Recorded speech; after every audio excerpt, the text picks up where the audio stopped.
Hello, I'm Eric Greenberg, Director of Museums for the Newport Restoration Foundation. Thank you for your interest in Collective Perspectives, a series of presentations and discussions about the past and present significance of 18th century Newport furniture.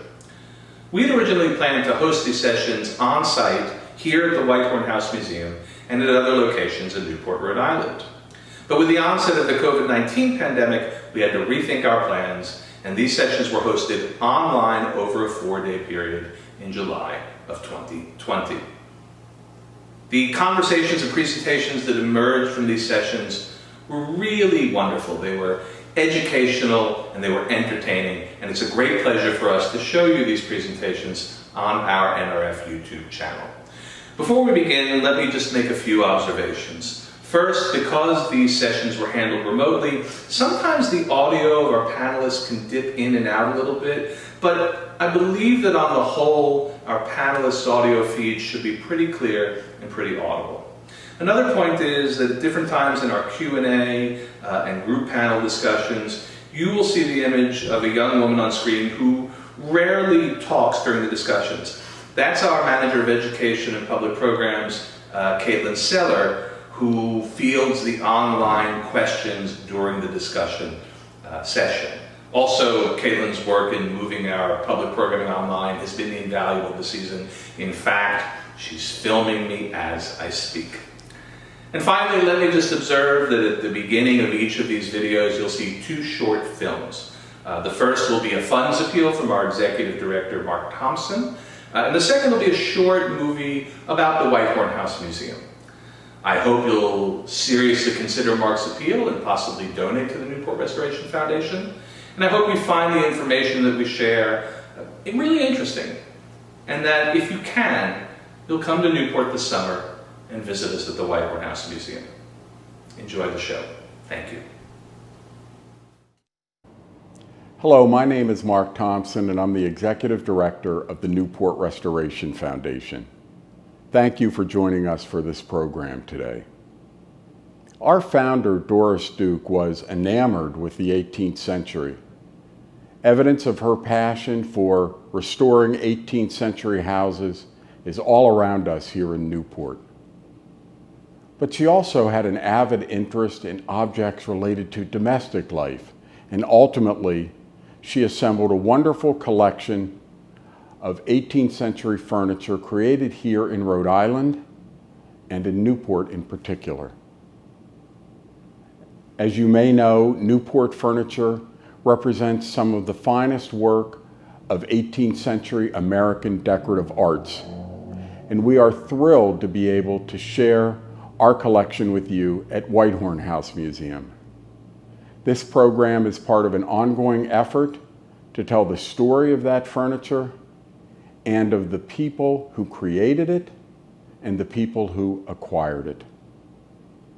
This program is generously supported by a grant from the Rhode Island Council for the Humanities.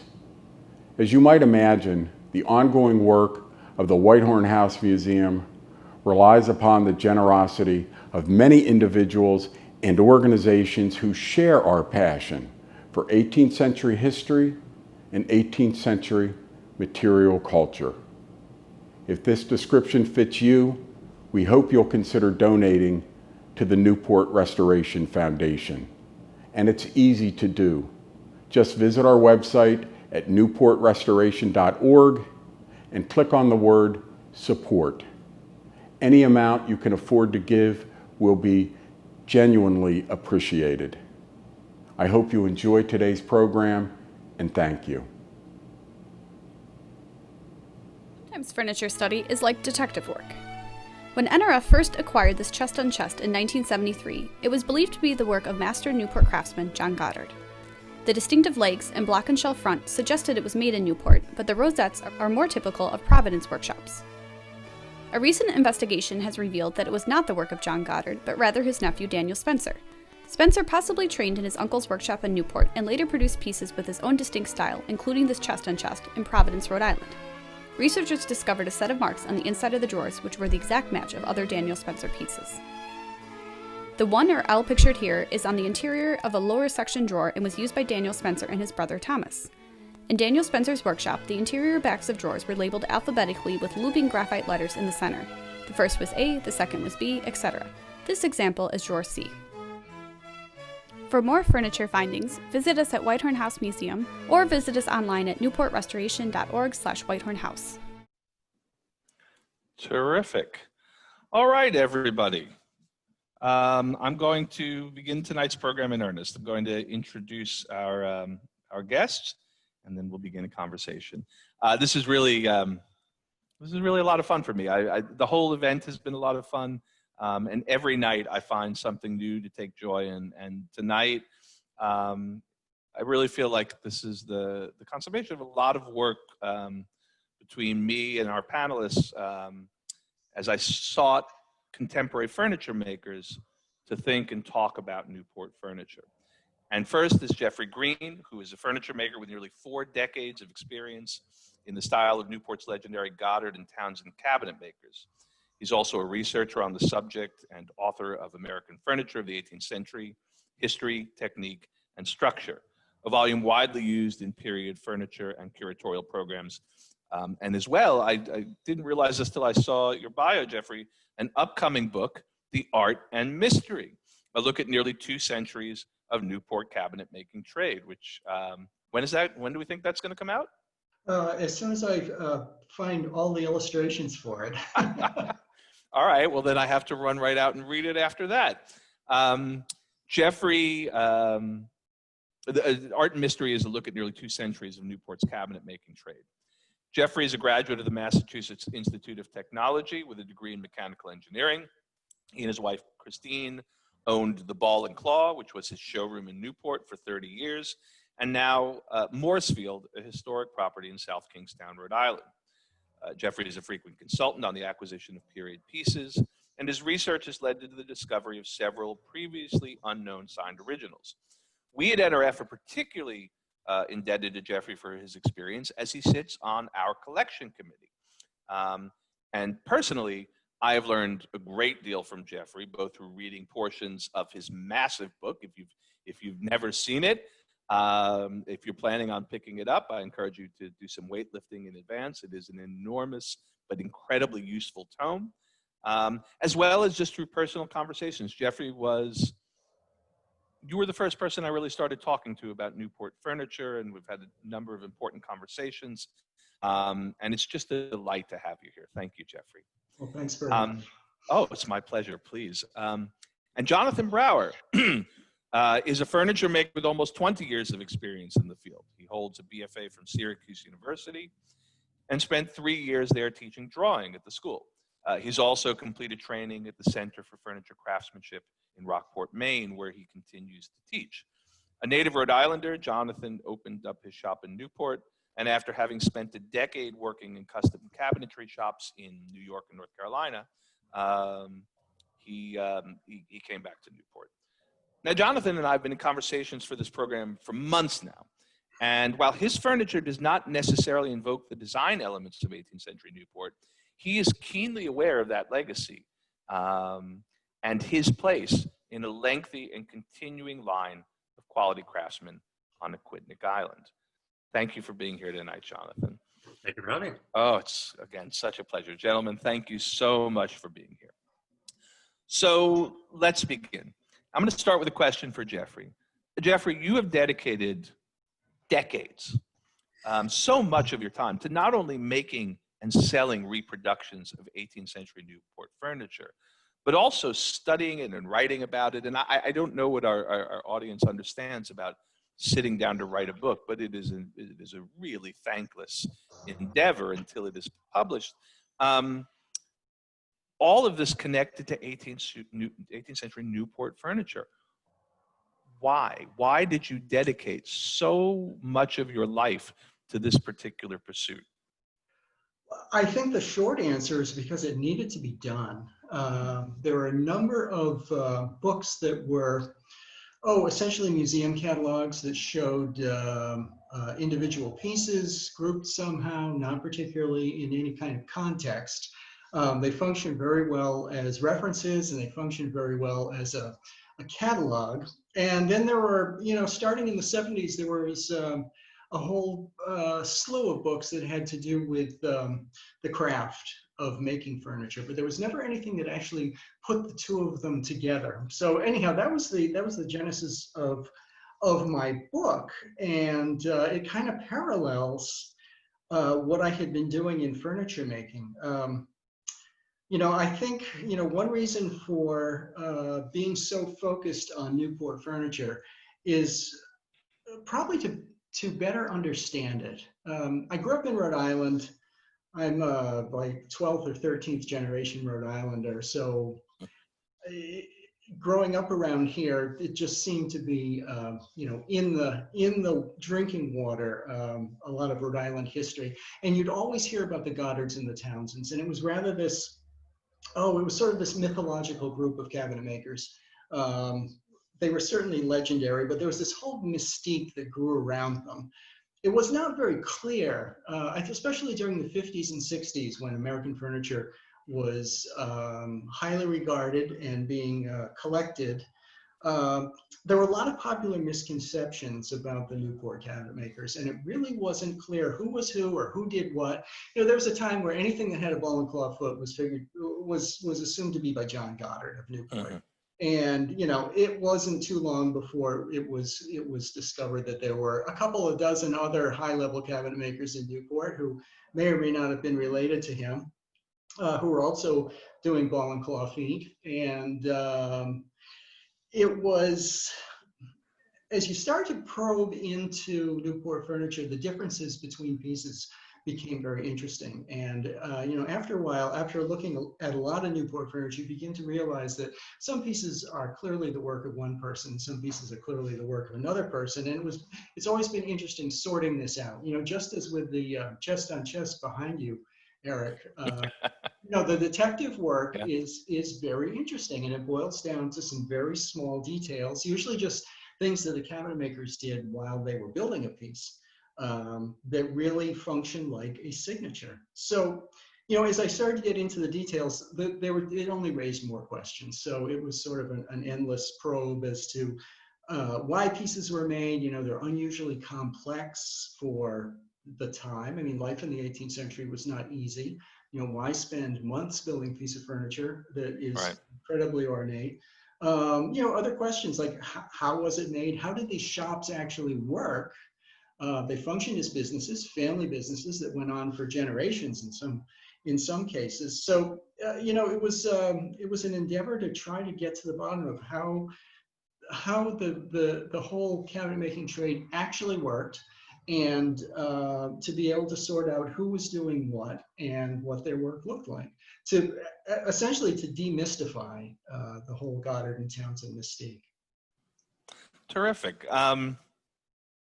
I have a question for both of you. So I think what we'll do is we'll sort of flip it. We'll go to Jonathan first and then back to you, which is that one of the sort of driving questions for me in doing this program as a newcomer to 18th century Newport furniture was I was sort of continually surprised a number of times. I would hear people sort of dismissively, sometimes jokingly refer to Newport furniture as, brown furniture. Right, as if, brown furniture, right? There's so many other interesting things, and I was really surprised by that because it struck me as incredibly beautiful furniture with lots and lots of important stories to tell.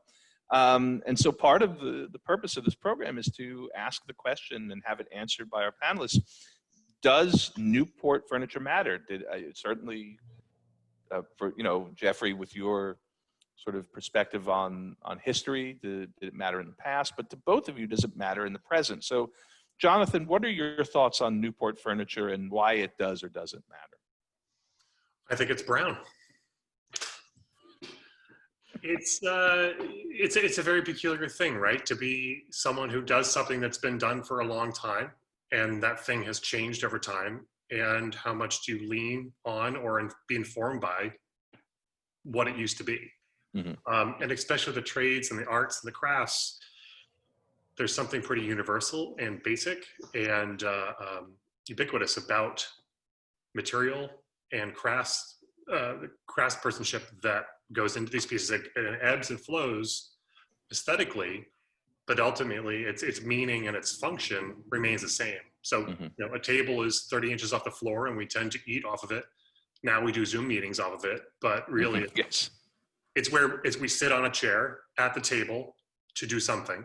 You have a chest on a chest or a dresser or bureau or an armoire, and that's where your clothing or your items are stored out of sight, but meant to be displayed in kind of this, in a nonchalant way, right?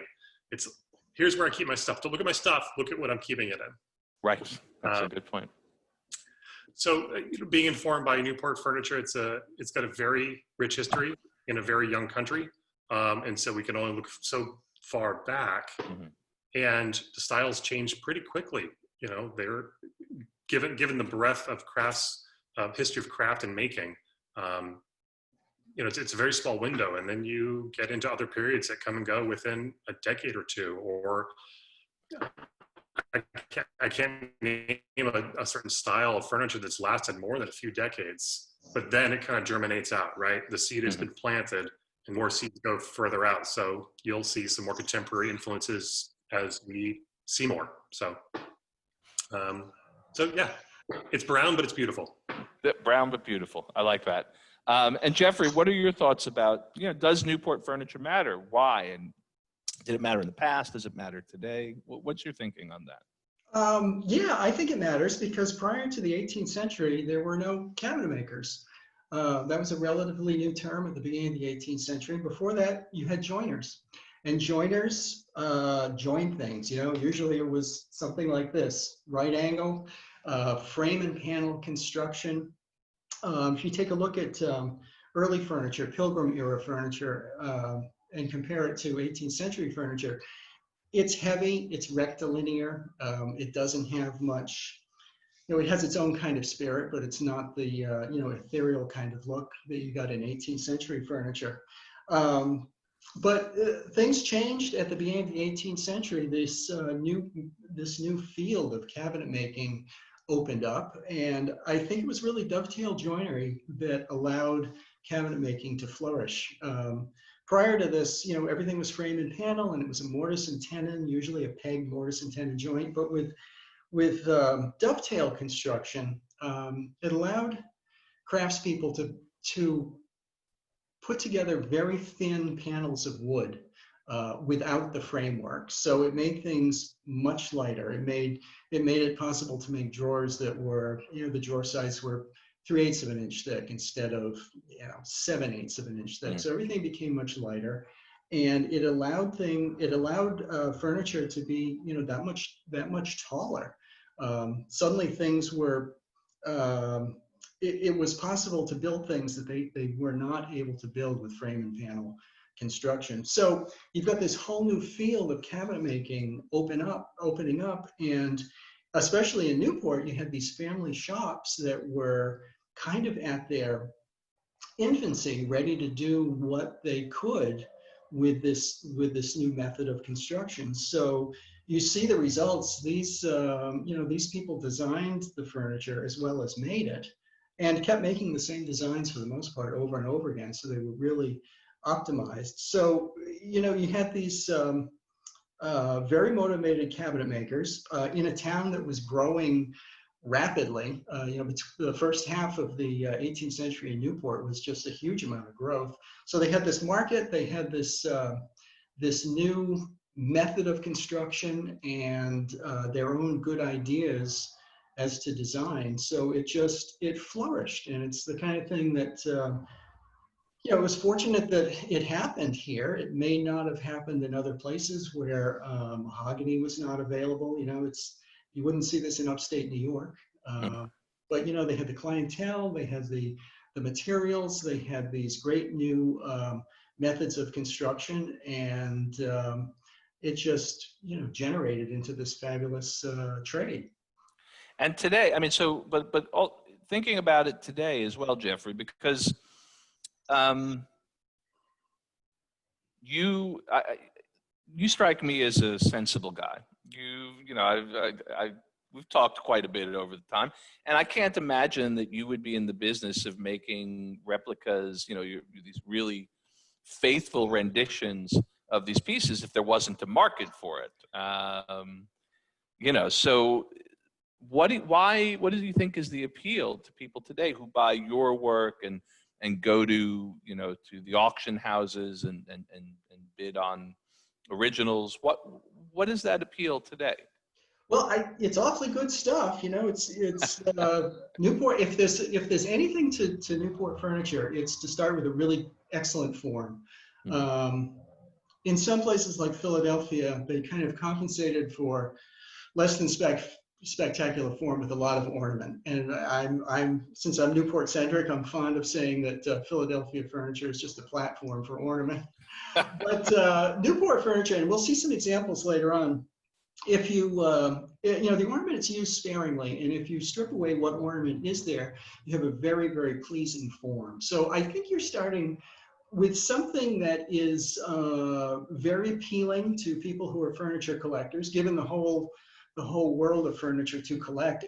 It's always been considered to be the best of American furniture, both in terms of design and construction, and often of materials as well. So there's always been this very dedicated group of collectors who just love Newport furniture, and other kinds as well. But I think for a lot of collectors, Newport furniture remains probably the holy grail of American furniture, if you will.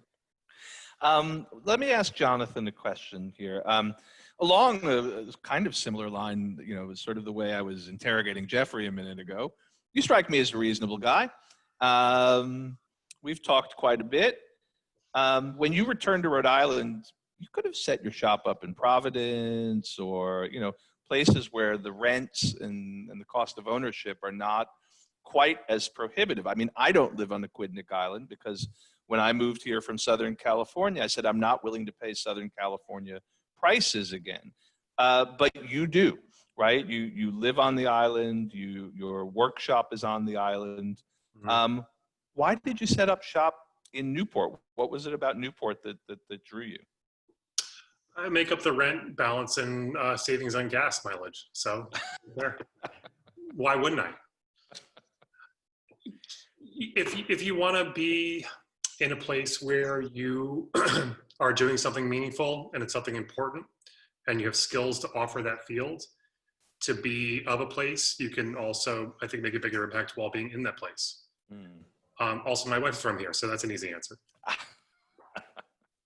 True. The other answer was also quite thoughtful, though. I thought it was.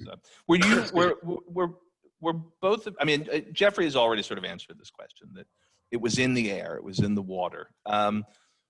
As you were growing up, Jonathan, were you aware of this tradition of Newport furniture makers? Did you know anything about it? You sort of went off to study at Syracuse and up in Rockport. Was this something that informed you? Looking back, yeah. So you go through the Rolodex of your memories and experiences, and many of them are kind of like dormant. And one of those dormant experiences was growing up in Tiverton, where I essentially had all of my childhood until going off to college. The mansions in Newport was a very easy field trip. Mm-hmm. Mm-hmm. Very accessible, a 20-minute bus ride, and you are 300 years in the past. That's being very well maintained and very well presented and very educational and thoroughly accessible. Mm-hmm. So it's kind of a living history city, right? It's not, and I was in central New York, Syracuse, and there's a lot of cities up there that were formerly on the Erie Canal, and they are now living museums that nobody's going to.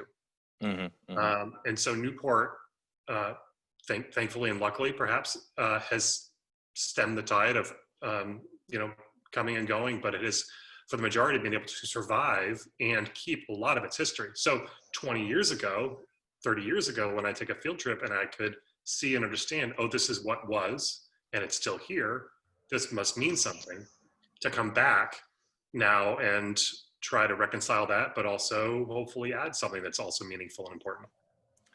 That's, you led right in perfectly to my next question, which it's not a question really. It would be irresponsible of me to have two makers on tonight's panel and not look at their work. And I would really like to do that right now. So why don't we, Jonathan, why don't we start with you, since you were just talking about how you are part of that tradition, but also adding to that tradition. Let me pull up. So let's talk a little bit about your work. Call this the exploding bear. Okay. I feel like he's going the other way, actually, but Yeah. So this is a fun piece because this has a couple elements. I gave you this slide. One, because it's fun. It's a more recent commission. It's for a couple who just had their second baby literally 2 days ago, but this is a toy chest for their first child, who's about 18 months now. So often we are wanting to add things to our lives that are meaningful, but also remind us of a moment in our life. So, you know, you carve your initials on a tree. It reminds you, there's still the tree in Tiverton and a beech tree off of 24 that I know my initials are on from 25 years ago. So if I do nothing else, I will have existed there. So on this chest, you can see faintly in the center top rail under the bear in the middle, there's a large L, and that's the last name, and there's a monogram. So it's the full three initials of the child, child's initials, commissioned by his parents as a gift for him personally. So I built the chest, but what's again fun about this piece is it's friends across the street. They built it for their child, who will then carry it through their life, and it can convert into a blanket chest or a hope chest or something else through the years and be passed down through generations. And it is exclusively, you know, for that family's use. But I did not do the carving. The carving was done by a friend of mine who is a stone and wood carver down in Baltimore.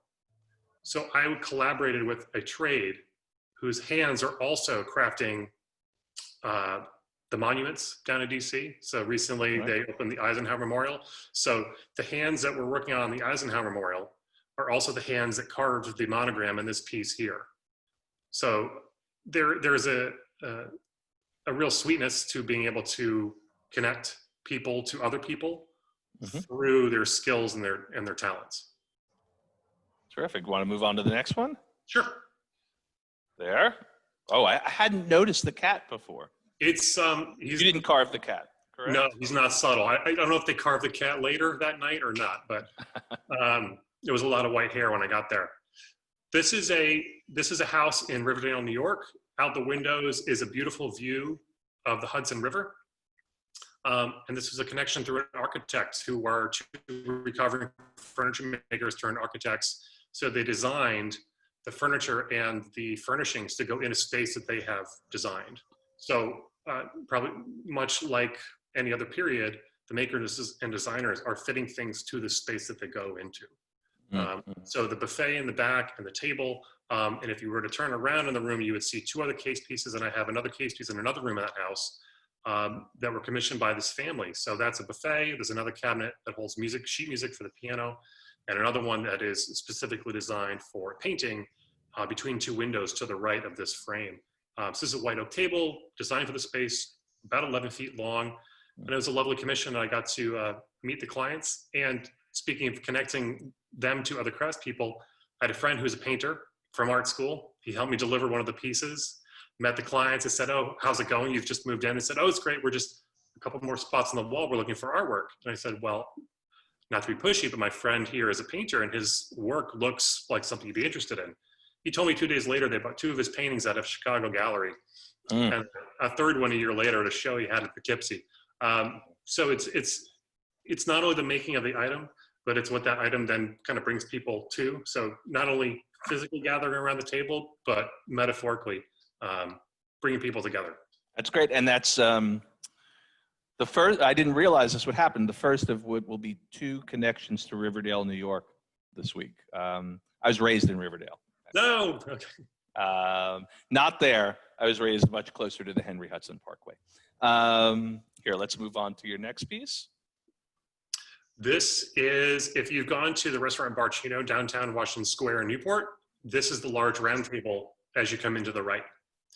And what's real sweet and historically significant with this table is that the top that you're looking at are recovered board siding from a colonial house across Washington Square that's a few hundred years old, that was salvaged about 10, 12 years ago by one of the managers at Barcino.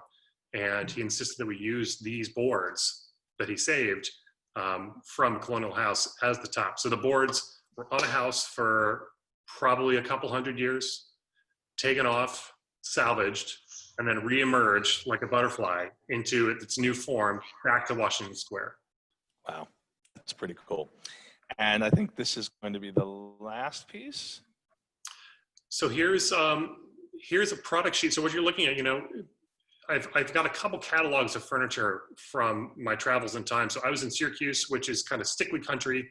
Well, it is Stickley country, where Gustav Stickley and the Stickley workshops were doing kind of American arts and crafts. And they would make catalogs of their furniture, and they would number it. You know, I want a number 45. And so this is a kind of a modern day equivalent, where you send out a product sheet to a designer or architect or someone speccing work out, and you give some different views or applications of the product that you make and some of its specifications, so that they conclude and say, oh, this would look good here. This would go well with this setting, with these things, for this family, for this purpose. So I wanted to include this because this is a modern way of advertising and marketing as a furniture maker and designer. So this is currently serves as my conference table and desk in my office here at my shop. And this is all walnut that was air dried and taken from up in Burrville, Rhode Island, northwestern part of the state. So it's all locally grown walnut from the same tree. So there's a beautiful consistency of color, and rich, beautiful purples and chocolates and browns that make it modern day brown furniture. Right. Really beautiful. Thank you. Let's take a look at Jeffrey's work. All right, Jeffrey. Okay. That's a Goddard corner chair, and that's actually one of my most popular pieces. I think in the last, I've probably been making these for about 25 years, and I believe I just finished the 50th one.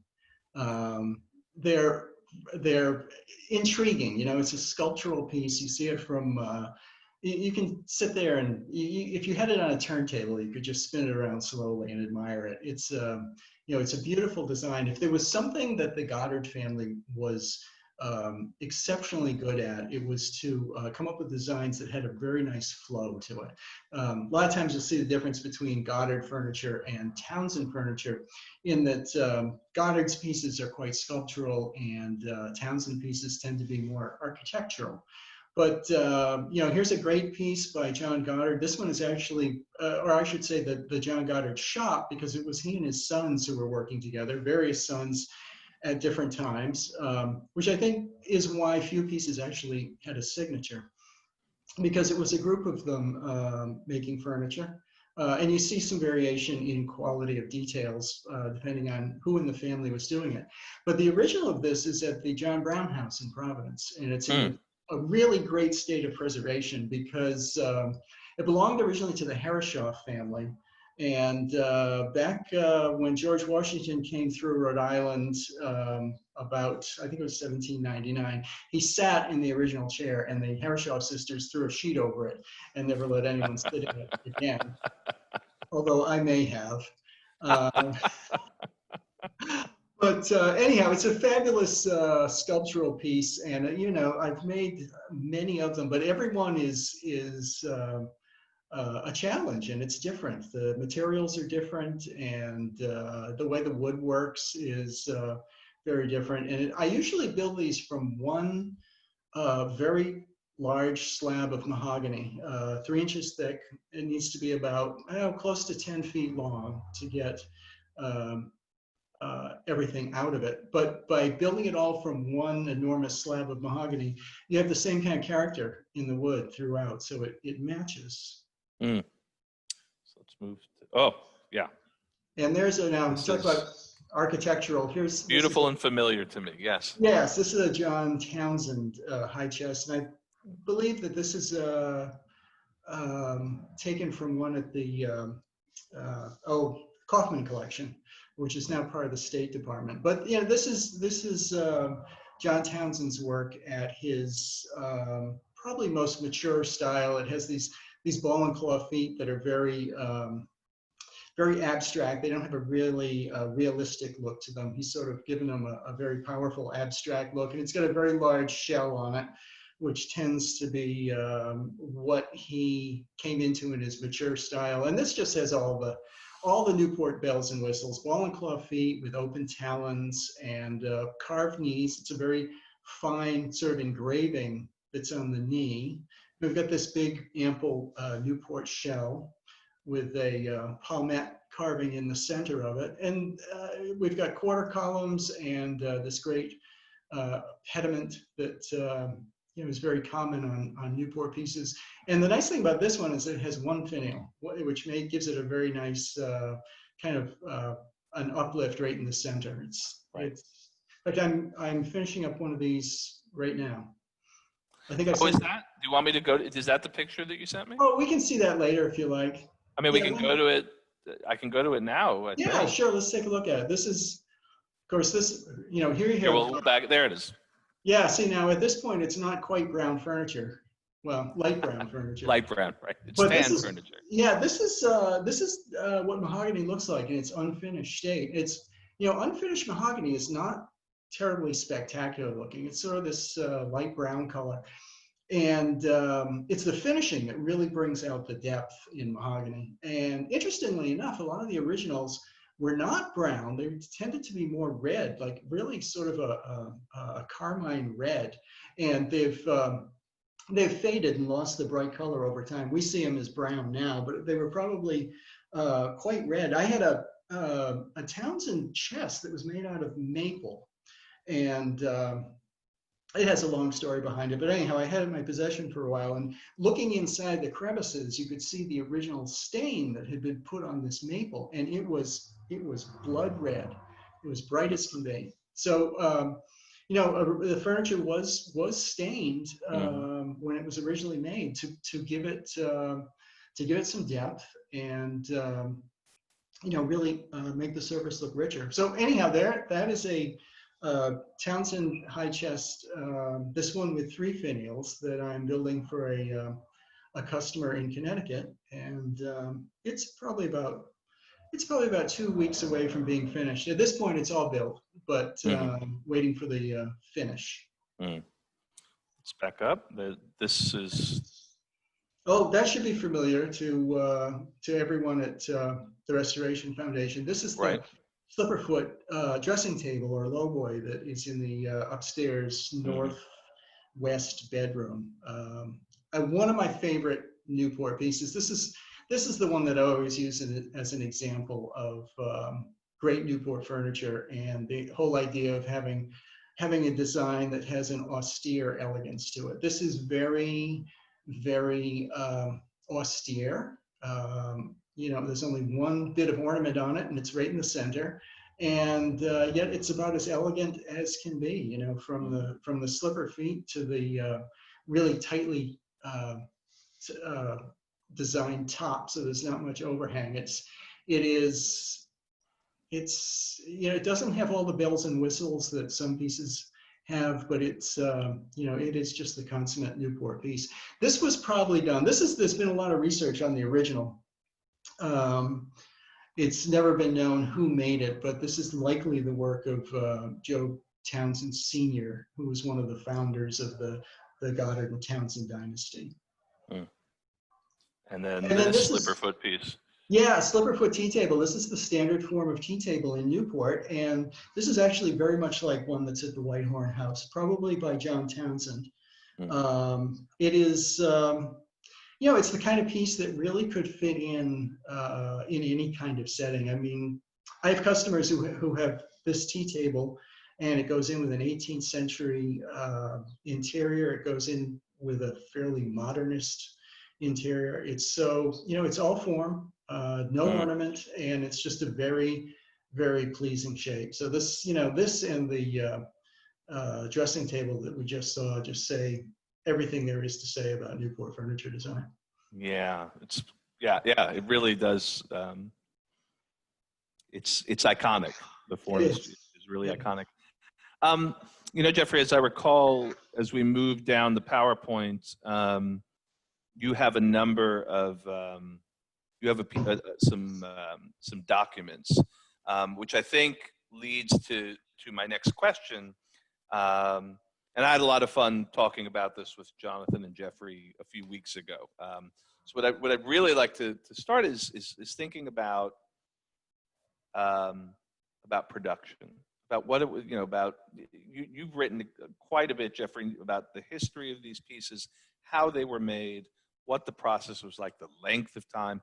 You also instruct people in how to make them now if they care to. But when someone is making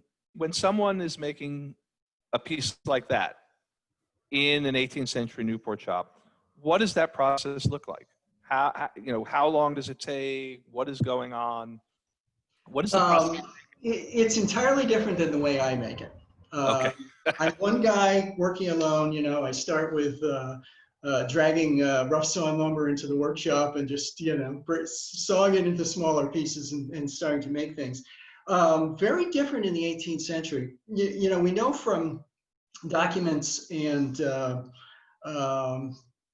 papers that were left behind that we had small family groups working together.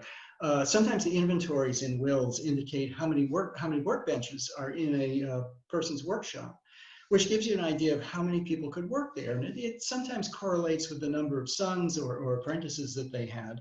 So you had this situation of these shops, commercial shops, that had to make things and make them in a timely manner and get paid for them and keep a continuous flow of work coming through the shop to keep everything flowing. And so with a shop with 4, 5, 6 people in it, you've got people at all different skill levels, from apprentices to journeymen to the shop master. So the work on a piece such as this would be split into tasks for different people working in the shop. One thing that we don't talk about a lot is stock preparation. Nowadays you get a piece of mahogany and it's already sawn to a certain thickness, and a modern cabinet maker will run it through a planer to get it down to the thickness that they want. In the 18th century, this had to be done by hand. So this was a great job for an apprentice to learn how to use tools and sharpen tools and work with wood. So stock preparation would probably fall to, an apprentice who'd been there a year or two, just preparing everything for the more advanced cabinet makers to cut to size and do the joining on. So in a typical shop, you had people doing stock preparation and you had people doing joining, and you had someone who may have specialized in something like dovetailing drawers, because that's sort of a whole little subset of the work all in itself. And if you do nothing but dovetail drawers, you're going to get very good at it. So it's sort of a good thing for one person. The other thing is what we've seen from documents, bills of sale, purchases of brass and things like that, is that cabinet makers were going back to get more hardware frequently. There's actually I think it's the Stephen Arald's account book. He was a merchant in Newport. And is this what you shared with me, Jeffrey? Do you want me to there is a bill of sale written to Mr. Arald. But so this is John Brown. Yeah, that's John Brown. Anyhow, Arald was someone who was just sort of a merchant who sold hardware and probably lots of other things, dry goods, but he sold cabinet making hardware as well. So based on how often a cabinet maker went back and bought things, you could tell how many pieces they were producing. And depending on what they actually bought, you could figure out what they were making. So some of these shops, the Goddard and Townsend family shops might be making 3 or 4 pieces a month, major pieces. And getting back to the production about how the flow was, if we could go back to that picture of the high chest. Yeah, so this breaks itself into components rather nicely. There's the lower case, which is separate from the upper case. So one journeyman cabinet maker could be building the lower case while someone else is doing the legs. And the way Newport furniture is made, the legs were joined to the case when the case was built. So the person building the lower case didn't have to wait for the legs to be done. So you can have these fantastically carved feet and knees, and the person doing that has plenty of time to do that. Someone else is building the lowercase. A third person is building the uppercase. A fourth person, or somebody who's done early, can be working on the moldings, which, you know, they're made by hand. You know, they look, nowadays it's something that a lot of people make by machine, or it may be something that's purchased, but back then it had to be made by hand with hand planes. So moldings, whether they're made by hand planes or actually carved, and the cyma curve moldings at the top on this piece are actually carved. They don't look it, but making moldings is a major part of the work. And then, you know, the fifth area is the drawers, dovetailing the drawers. So in a piece like this, it can be split into 5 different areas of work that are done in parallel, and then it's put together and finished. So when you actually work out how long it takes to do these things, you realize that this furniture could be made in pretty rapid succession. So it's not surprising that a place like Christopher Townsend's shop could make 3 or 4 fairly important, fairly major pieces in the course of a month. And it seems to be reflected in their brass purchases. But if we can go back to that little scrap of paper, this is just the greatest little thing. Yeah, this is about the size of a 3x5 card.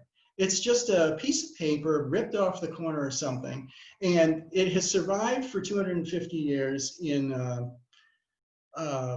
a box at the Newport Historical Society that's just labeled cabinet makers, and it just has a bunch of random little tidbits in it. Anyhow, this is a note written by John Goddard to Mr. Aralt, who ran the hardware store, the equivalent of a hardware store. And it says, "Please to let the bearer hereof have," and he lists all these things that he's sending somebody down to get. And, you know, the first item is a brass fall lock. So that's the fall front of a desk. So he's building a desk.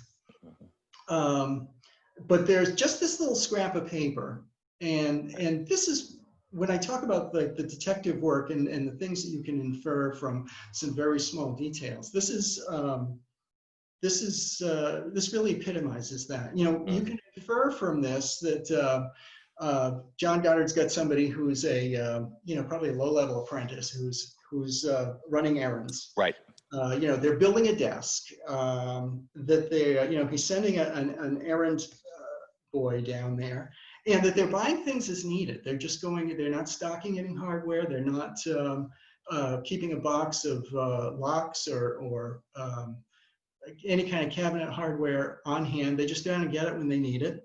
And he also mentions to put this on his account, which is sort of a clue that there's like this whole, as it turns out, there's a whole network of debits and credits going on between merchants and craftspeople, and a lot of it's in here when you start looking at it. And it, you know, this tiny little scrap of paper just leads to a small insight into what was going on at the time. But it gives you an idea of what was happening on Bridge Street in the 1760s. So there was this, you know, this great flourishing commerce going on, and it was probably like a little busy hive of cabinet making. Yeah, and I wonder if we move the clock forward and move to another part of town where Jonathan's shop is, if we can sort of, if you can talk about your process today, if we can think about, you know, so Jeffrey has explained a shop of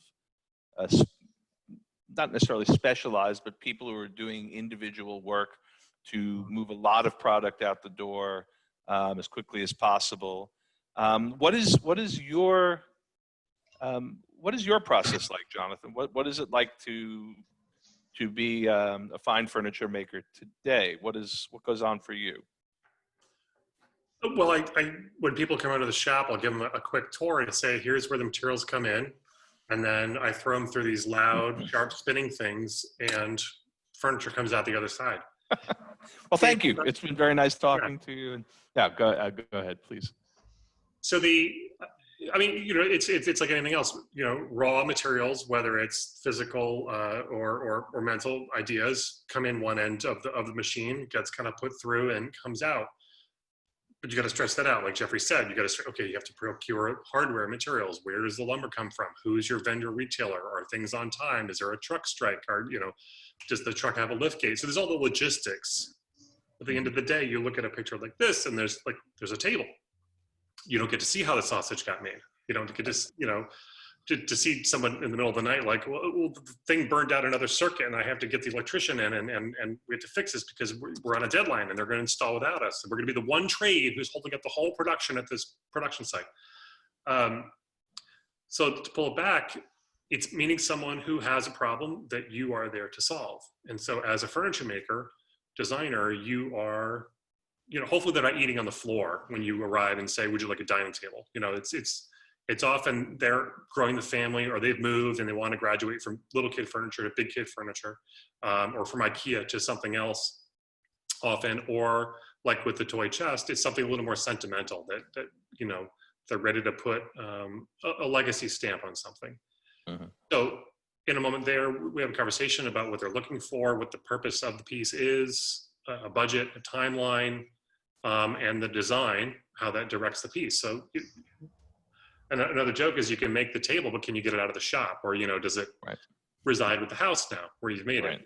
How easy is it to move that high boy up and down the stairs if you're like, no, can we bring it back upstairs real quick? I want to just see it, And if anybody spent any time in a Newport house in the stairs, yes, going up downstairs, you figure out real fast what's going to fit up and down the stairs. Mattresses are a pain in the ass. So that's, the process is, it can be really fun. And you get to solve something custom and a unique solution for a unique problem. And that's one of my favorite parts of that is getting to meet people and having a connection to a person or a family or a group and providing something beautiful and useful to them. And Jeffrey, you started to hint at your process a little bit when you said that the way the 18th century shops would have worked is not the way your shop would have worked. Okay, so we know, in some sense, how your shop doesn't work. And I'm interested from both of you. We'll start with Jeffrey, and then I'll come back to Jonathan again about the role of the consumer in all of this, right? Because one of my fields of study is consumer history, and there's a really wonderful body of scholarship on 18th century consumer history.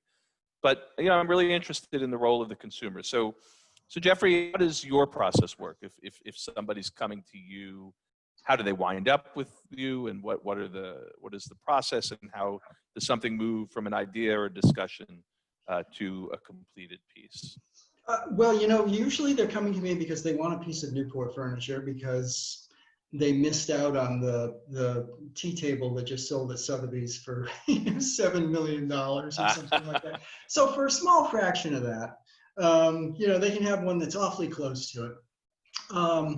But I think I probably begin corresponding with, and I do a lot of my communication with customers through email, and you can send pictures back and forth and links and things like that. So, they'll be interested in something, maybe it's a Goddard corner chair, and there are, some variations on among the small group of originals that exist. So, we'll discuss various ones that are in various museums and what the details are and which details they like or don't like. And so it's sort of a matter, we're 90% of the way there when we start talking about a piece. It's usually a piece that they have admired for years and years and have always wanted an example of. So, we're 90% of the way there. And from there on in, it's just certain details that they're interested in. Things like these Goddard corner chairs were made with one, sometimes three, and sometimes 4 ball and claw feet. So, there are sometimes they have scrolled arms and sometimes they have flat arms like this one does.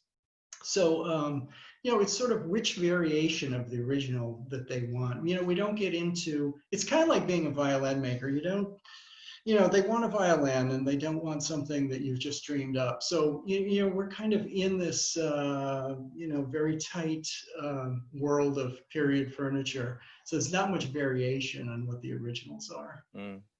And the process of production, we know how it doesn't work. Yeah, it doesn't work that way. I'm fond of saying that my apprentices are all they all plug in. So, rather than have an apprentice who will take a saw and rip through this 3-inch thick mahogany plank to get a 3x3 leg blank out of. I do it with a modern electric saw. I don't think anybody wants to pay for having anything that's that pure that was actually ripped from the rough wood by hand. So a lot of the things that apprentices would have done in an 18th century shop, I do with power equipment. And I pretty much function as, the journeyman who does the joining and shaping and the final joinery in a piece. And are you moving 3 pieces out a month? No. Okay. Or, yeah. So Jonathan, what is Jonathan, what is the role of the consumer in your work? How does that process work? Because Jeffrey said that people in his particular field, the forms exist. We understand them, and of course, as you pointed out, the forms are the forms. Tables are tables, chairs are chairs, and yet there are not these iconic forms that you begin your conversation with. So, what does that process look like for you? It can be a little of a free-for-all in a sense, but like you start with table. It's kind of like you're going to run the race. Do you want a pair of shoes or do you want a Mustang? But the process of getting to the product, you figure out where you're going, what you want. And there's, again, like I say, it's a little free for all. It can be ground up, but we know what we're going to end up with. Mm-hmm. So this morning I was meeting with a couple doing a chair commission, and I have a second prototype out of 2x cheap material foam stock that, stuff that's easily with screws that we can easily take apart and put back together and sculpt.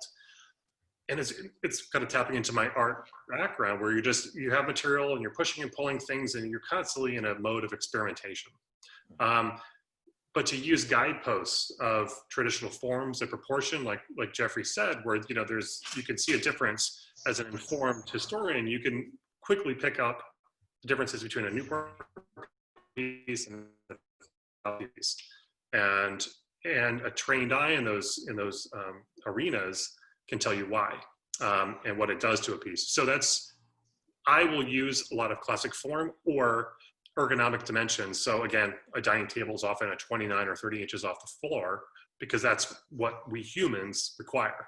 Mm-hmm. Now, a shorter person or a taller person might need a shorter or taller chair, but generally tables is kind of existing there. So the other fun part of custom fine furniture is that someone is coming to me because they need something custom made. So right now we're in the time of COVID, we're working from home. And I have one gentleman in Boston who we've been in conversation for a couple weeks now. I'm going to design a custom desk for him. So he is, working from his home. He's got a desk that does 60% of what he wants it to do. And we are at a place in history where he can look online and find the right articulating monitor attachment for a desk, the right slide drawer for a keyboard that goes in and under. And then we say, okay, so he's taller, he's wider, he wants paper, he wants, just a writer's desk atop, or do you want file cabinets? So in that way, there's less restraint, but there can also be chaos in the lack of constraint there. And so it's a challenge of it's herding cats, right? Right. Right. I've heard designers say that before, but within the museum context. Yeah, right. So I think we've been at this for a while now. It's a little bit after 7, and I would really like, because the questions I can see in the board are lighting up. Like there are more questions to start off this evening than there have been for any other evening in the Q&A. So Caitlin, you want to ask us a question? Yes, I do. So I'll start off with a question that came in a little bit earlier in the evening that I think is interesting. Someone is wondering where each of you might go to like look at furniture that inspires you, what places you might go, if you look at certain books or anything like that. I know that you probably visit Whitehorne House Museum constantly to look at furniture that inspires you, but if there's other places. They should. You know, Yes. Jeffrey, you can go ahead. I just spoke. Oh, well, I'm a frequent visitor at Whitehorne House. That's right, he is. I've handled the furniture there more than anyone ought to. But no, for the furniture that I'm interested in, Whitehorne House is a great resource. Also, you know, if anyone's interested in seeing Newport furniture, the John Brown House in Providence has a good collection. Rhode Island School of Design Museum has a terrific collection.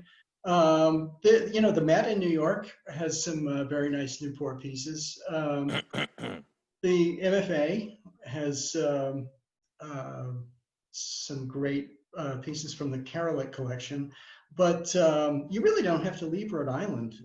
You get a very good idea of, probably, I would say that probably 75% of the existing pieces are in Rhode Island, and very good examples of them too. So it's something that it's sort of an overlooked resource in Rhode Island, I'd say. And I'll remind folks that the Rhode Island Furniture Archive as well, Yale's Rhode Island Furniture Archive. Oh, right. There's 5,000 pieces online. And all this Pat pointed out, typically one photo of each, but still you can get tremendous inspiration there. Jonathan, what about you? Where do you find your furniture inspiration? Instagram, where else? I mean, sure. That's and it's interesting in the last several years, social media and digital archives have really made accessible things that are otherwise lifelong things. Like, oh, I'd love to get out to the West Coast to see this piece, see this view, and you can at least sample it, right? You can at least taste test. And this is never going to replace getting up to a piece and getting under the hood and putting your hands on it. When I decided to do furniture on my own, my wife and I were on a trip to Asheville, North Carolina, and there's the Grove Park Gallery as part of the Grove Park Inn, which is a very heavily, it's green and green arts and crafts in furniture and period architecture. And behind there is a gallery hosting a lot of modern and living fine furniture makers, many of whom at the time I had read about or seen, but never got to hold their pieces. So you read these articles of how-tos. Here's how to build, an angled bookcase. Here's how to build this wall-mounted table with knife hinges. And you're like, okay, it's like reading about a car, how to maintain it as a mechanic, but never having the tools and the engine in front of you. It's just something you've got to get your hands on it. And my wife, she was looking at me under the table. She said, "Is it time for furniture school?" She could kind of sniff it out on me. So physically where I go is, being in Newport, it's hard to avoid Newport furniture. But one moment I can call to is at the Yale Museum. There's a little triptych. If I'm remembering correctly, it's an Esherick, a Maloof, and a Nakashima piece, all lined up. Kind of three big godfathers of modern furniture who have had very explicit influence on the studio furniture movement, both in their forms and just they become larger than life for niche of furniture makers and designers. So there's that, and looking at history, and then you can, and I don't joke, but you can go to IKEA and you can see design now for the masses. But like Jeffrey said, it's all about the form. And if there's anything that IKEA is doing well, it's making form accessible. And so I think it's kind of like training, right? The training wheels, like if you like the bike, once we take the training wheels off and you figure out how you feel on it, you can customize a bike from there. So if you like a modern table that's brown, you might like a Newport furniture, inspired table that's also brown. Right. Caitlin, other questions? That's actually a very good segue because we have a question about sort of like custom pieces from the 18th century. Someone is interested in, the question reads, were there any special requests in terms of design that were notable from the 18th century? So in other words, were most pieces the same, or were there unique custom requests? When people went into, you know, a shop, were they pretty much getting the same piece, or have you ever found any really unique custom pieces that were made? Oh yeah, there are a number of unique custom pieces made in the 18th century because they're just very different from everything else that a certain shop made. And you can tell that someone came in with, you know, a drawing or an explanation of something that they had seen. And, you know, and actually in Newport, there is a group of pieces that have a French influence, probably from the time that the French were here just after the town was occupied by the British. And about that time, you see the Goddard shop making some things that don't look like Newport pieces. I mean, they definitely have a continental flair to them, and it's pretty interesting. But I think for the most part, pieces, and I would say that maybe 3/4 of the pieces that were done by Newport cabinet makers were similar to pieces they'd done before. And you can just imagine, you know, some, you know, well-known merchant like Aaron Lopez having, you know, a certain high chest, and his friends seeing it in his house and saying, "Oh, I want one like that," or "I want one like that, but with, you know, more prominent finials or something." So I think existing pieces in customers' houses were probably the best advertisement that cabinet makers had. They didn't have showrooms before the Revolution. So if someone was going to see your work, they were going to see it in somebody else's house. Right. In fact, Pat Kane pointed out that pieces from Newport that wound up in North Carolina and other places often would have a sticker that would, you know, they would have a piece of paper applied that would say "Made by John Goddard of Newport," you know, so that the piece itself becomes a kind of advertising. I thought that was fascinating. Caitlin, other questions? Yes. So a question for Jonathan. Someone is interested in what you would call your own style now, like what your furniture style is, and also what your dream commission would be. Oh gosh. That's a big question. Those are two big questions. Commissions where somebody just gives you money and say, thanks.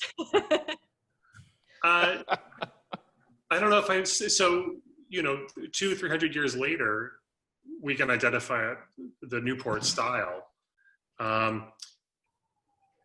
think it's hard to go into making things, and also from my art background, style is almost a dirty word, right? Like, what's your style?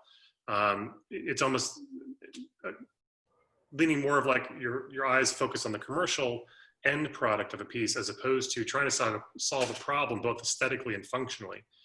So stylistically, to answer the question directly, I cut my teeth in stickly country, so I was really fond of stickly arts and crafts and shaker style furniture, so stuff that's really pared down to its essential joinery and components, and then from there you are making things proportionally correct and scale them correctly. So I'm looking at a piece here, the bed that I've got for my friend client, it's a replica of another arts and crafts piece, so I've swapped the wood.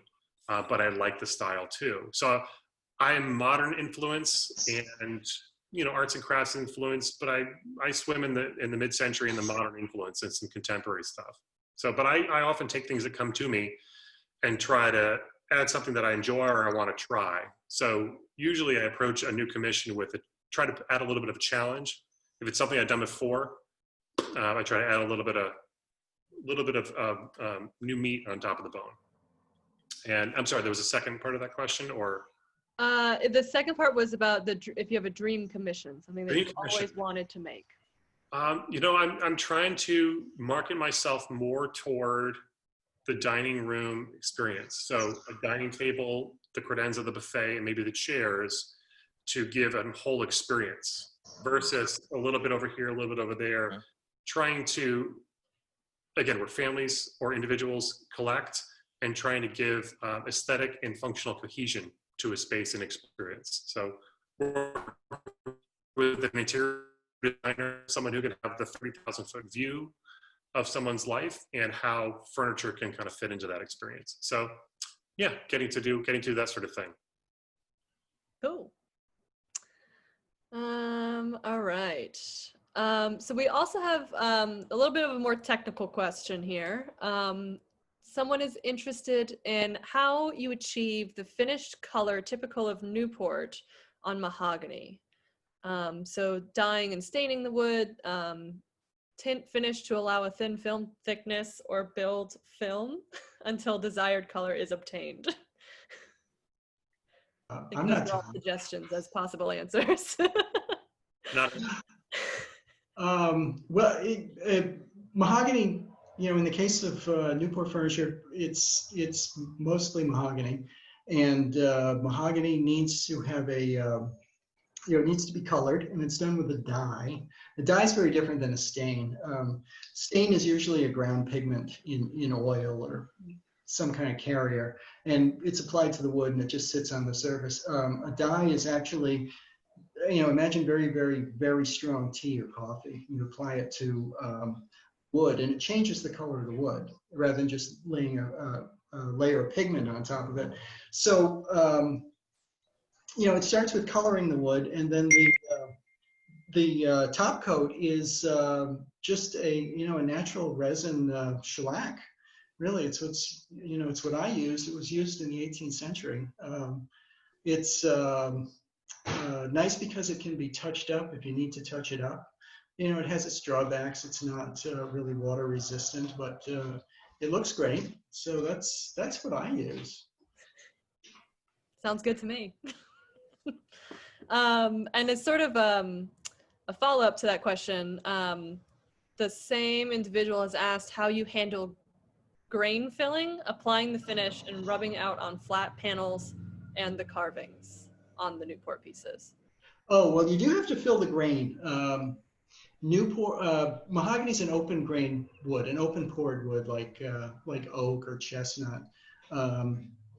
It has to have the grain filled, and there are some commercial grain fillers it's usually a ground silica with some stain to it to give it a color, and that's put on the surface of the wood, and then it's wiped off.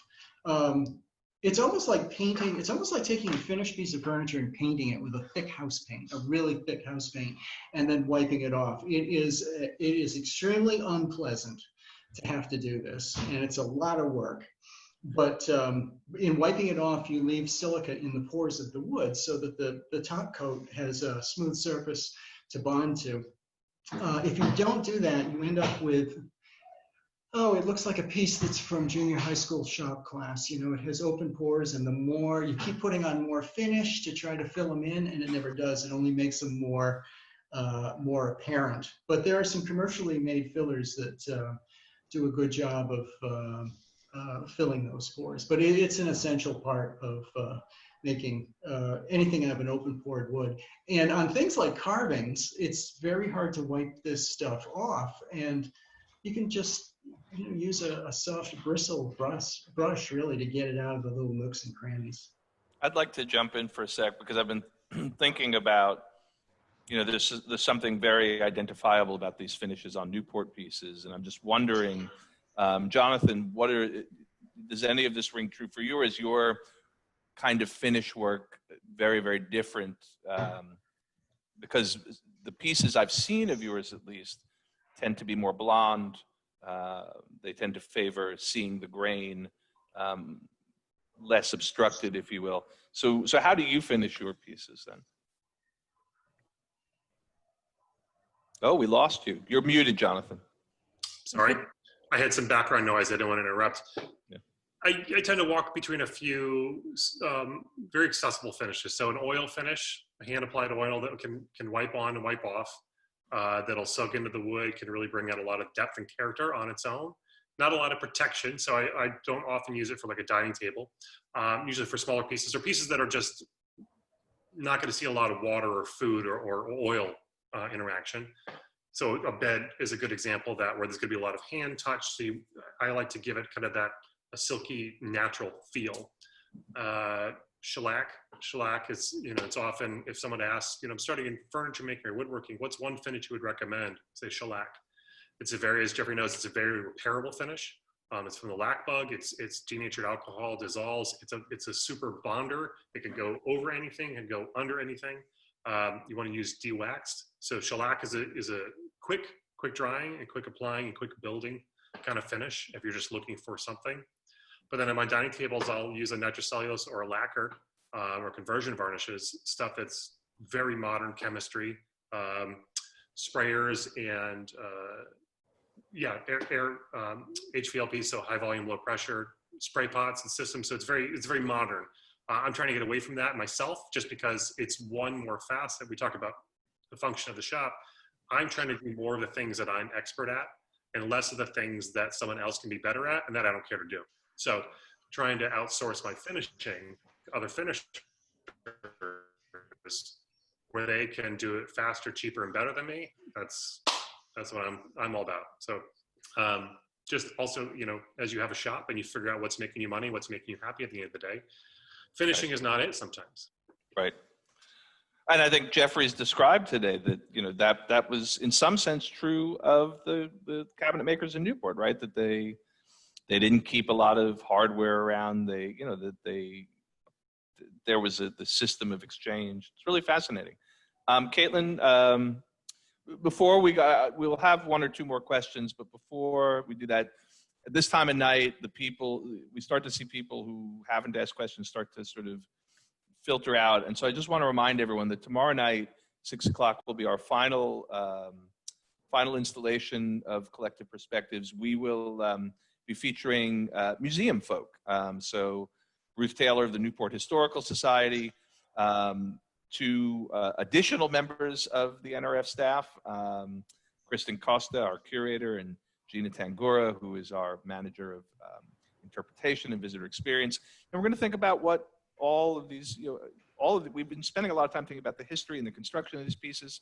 Now we want to talk about their interpretation and how we share them in the public view. And that'll be the way in which we conclude these really, really wonderful sessions. So Caitlin, I think we have one or two more. Yeah. So a question has come in from Larry, who's a member of, and I'm going to get the acronym right, the Society of American Period Furniture Makers. Yep. Yes. Who has made 10 pieces of Newport furniture themselves, and is interested in where they can acquire furniture grade mahogany. Apparently that's very difficult. So either of you, I suppose, can probably answer this question, but where can you find good mahogany? Wherever you can. No, things like mahogany, actually a lot of materials that are traditional materials and finishing supplies are just getting harder and harder to find. It's hard to find good steel wool. I have to get some exotic steel wool, or I'm stuck with Home Depot grade stuff. But no, it's mahogany is in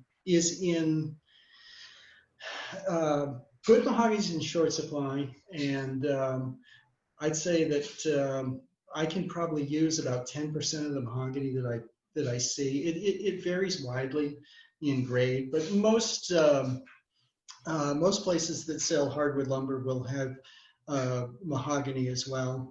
It's just a matter of picking through it and finding stuff that's good enough to make into furniture, which is a small percentage.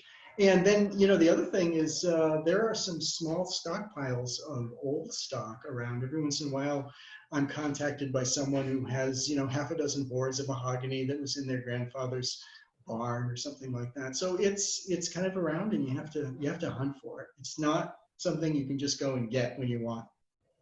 Right. And I guess, what were you going to say, Jonathan? I was going to say, what Jeffrey's not saying is he's not going to tell you where to get the goods. That's exactly what I was going to say, the same thing. Where can I Absolutely.